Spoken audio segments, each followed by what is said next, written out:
大家好，我是美厨娘 Lily。麦片别再泡着吃了，今天用麦片来分享一个非常营养的做法，出锅比吃补药还补。我家1周吃7次，脸色红润，气色好，越吃越漂亮。一起来看看我是怎么做的吧。我们先来准备馅料，大碗中放入20克红豆。我们先把坏掉或者是有虫眼的豆子挑出来不要了，这样的豆子吃到嘴里会发苦，非常影响口感。挑选好以后，再往里边加入10克花生米，再加入10克紫米，加入10克黑米，加入20克糯米，再倒入适量的清水，把这些食材淘洗一下。我们在淘洗这些食材的时候，千万不要用力的去搓洗，那样会破坏掉食材表面的营养成分。用手轻轻的抓洗几遍就可以。淘洗一遍之后，把淘米水倒出来，淘米水不要扔了，可以用来浇花。再倒入适量的清水，没过所有食材，用手抓拌，抓匀后放一旁浸泡4个小时。趁这个时间，我们准备10个红枣，把它放入大碗中，淋少许清水，把红枣和淋少许清水，把红枣打湿，往里边加1勺食盐，再加1勺食用小苏打，用手抓拌均匀，让每一个红枣都能裹上一层小苏打。因为红枣表面有层褶皱，里面是藏污纳垢的好地方，直接用清水洗很难清洗干净。这里加小苏打呢，小苏打属于碱性物质，有很强的去污能力，能把红枣褶皱里面的杂质和灰尘彻底的清洗干净。尽量多抓拌一会儿，抓拌至水变得特别浑浊，再倒入适量的清水，把红枣好好的清洗一下，把表面的小苏打清洗干净。清洗一遍之后，控水捞出，再放入另外一盆清水中，给它多清洗几遍，直到把清洗的水变得清澈为止。洗净后控水捞出，放入盘中，再取出一把厨房剪刀，把红枣剪成小块，把枣核去掉。全部剪好后，先放一旁备用。现在我们的红豆已泡得差不多了，看一下你泡得胖乎乎的，泡到这样的程度，就可以再下手抓洗一下。洗净后控水捞出，放入电饭煲中，全部放进来，再把红枣放进来，再倒入适量的清水，没过所有食材一个指节的地方，再放入电饭煲里，盖上盖子，按煮饭功能键，大概需要煮40分钟。趁这个时间，我们准备30克麦片，我用的呢是这种即食燕麦片，再加入10克黑芝麻，然后倒入料理机中，加入300毫升纯牛奶，盖上盖子，选择果蔬功能键，给它搅打成燕麦糊，尽量多搅一会儿，搅得越细腻越好。搅好后，再把它放入大碗中，像这样细腻的燕麦糊就可以。再往里边加入5克酵母，加一点点白糖，促进酵母发酵，用筷子搅拌均匀，搅拌至酵母溶解。搅匀后再加入300克普通面粉，继续用筷子搅拌均匀，哪里有干面粉就往哪里搅拌，像我这样转着圈的搅拌，最后搅拌成这种大面絮状，再下手揉成光滑的面团，尽量多揉一会儿，把面团揉得瓷实一些，最后揉成这样一个软硬适中的光滑面团就可以。再盖上保鲜膜密封起来，放一旁发酵至原来的2倍大。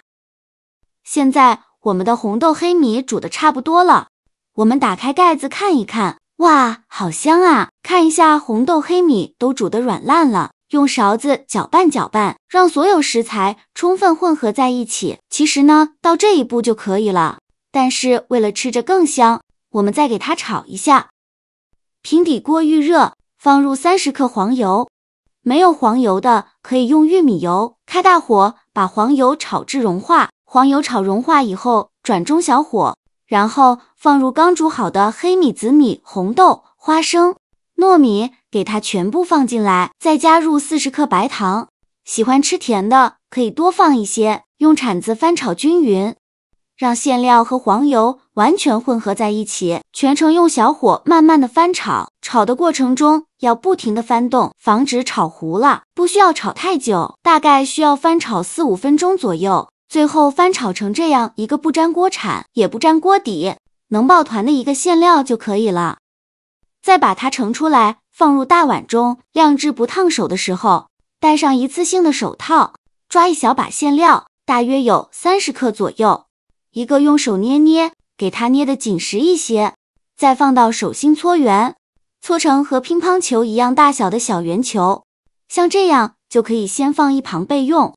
剩下的馅料用同样的方法给它搓成这样大小的小圆球，依次放入盘中，全部做好后先放一旁备用。现在我们的面团已发酵的差不多了，我们打开保鲜膜看看，看一下体积已经变大了很多，变得胖乎乎的，戳个手指下去不回缩，里面呈蜂窝状。然后面板上撒一些干面粉，把面团取出来放到面板上，给它好好揉一揉，排排气，把里面的气孔排干净，这样做出来会更加的蓬松暄软。气孔排干净以后，再把面团揉圆揉光滑，然后给它搓成长条，也不用搓得太细，像视频中这样的长条就可以。再分成大小均匀的小面剂，每个面剂约30克左右一个，全部切好之后，取一个面剂给它好好揉一揉，由外向内揉，把表面揉光滑了。表面揉光滑后，再把底部收严实，然后翻个面整理一下，最后整理成这样一个圆溜溜的小面团就可以，先放一旁备用。剩下的面就用同样的方法给它揉成这样的面团，依次放到面板上，全部揉好后，取最开始揉好的面团，剩下的盖上保鲜膜，防止风干了。把面团放到面板上，用手轻轻按扁，再取出擀面杖，给它擀薄擀大，给它擀成一个薄一点的饼皮，也不用擀得太薄，像视频中这样就可以。再放上刚做好的馅料，再像包包子一样给它收口，给它捏出褶皱，封口处一定要捏紧实了，防止馅料漏出来。包好后，再放到面板上，封口处朝下，给它整理的圆润一些，像这样一个杂粮包就包好了，先放一旁备用。剩下的面团用同样的方法给它包上馅料，再做成这样的杂粮包。全部做好后，准备一个蒸屉，在杂粮包底部垫上一张油纸，再把杂粮包放到蒸屉上，中间要留些空隙，防止粘连在一起。全部放进来以后，再盖上盖子，2次发酵20分钟。20分钟后，我们打开盖子看看，看一下体积已经变大了很多，变得胖乎乎的，用手指按压能迅速回弹，说明就2次发酵好了。然后在冷水上锅蒸，盖上盖子，大火蒸20分钟。时间到，关火焖5分钟，再打开盖子。哇，好香啊！一股粗粮的香味扑鼻而来，用手指按压能迅速回弹，说明就已经蒸熟了。再把它取出来，像这样非常营养又好吃的杂粮包就做好了。这个杂粮包的包子皮很特别，是用麦片和黑芝麻一起和面做出来的，麦香混合着黑芝麻的浓郁香气，在嘴里散开，外皮松软又带着一点点嚼劲，太爱了！馅料丰富的超乎想象，红豆红枣的香甜，黑米紫米的醇厚，糯米的软糯，还有花生带来的独特口感，加了黄油炒制一下，还有浓郁的奶香味，每一口都是惊喜，各种味道融合的恰到好处。而且这杂粮包真的很健康，都是粗粮食材，营养满满，当做早餐或者是加餐都超合适。吃多了精米白面，偶尔来上这么一个杂粮包，感觉肠胃都舒服了。喜欢的朋友一定要收藏起来试一试哦。好啦，今天得视频就分享到这里了。这个视频麻烦您帮忙点个免费的小红心，下次不会做还能找到我。非常感谢大家的支持，我们下个视频见，拜拜。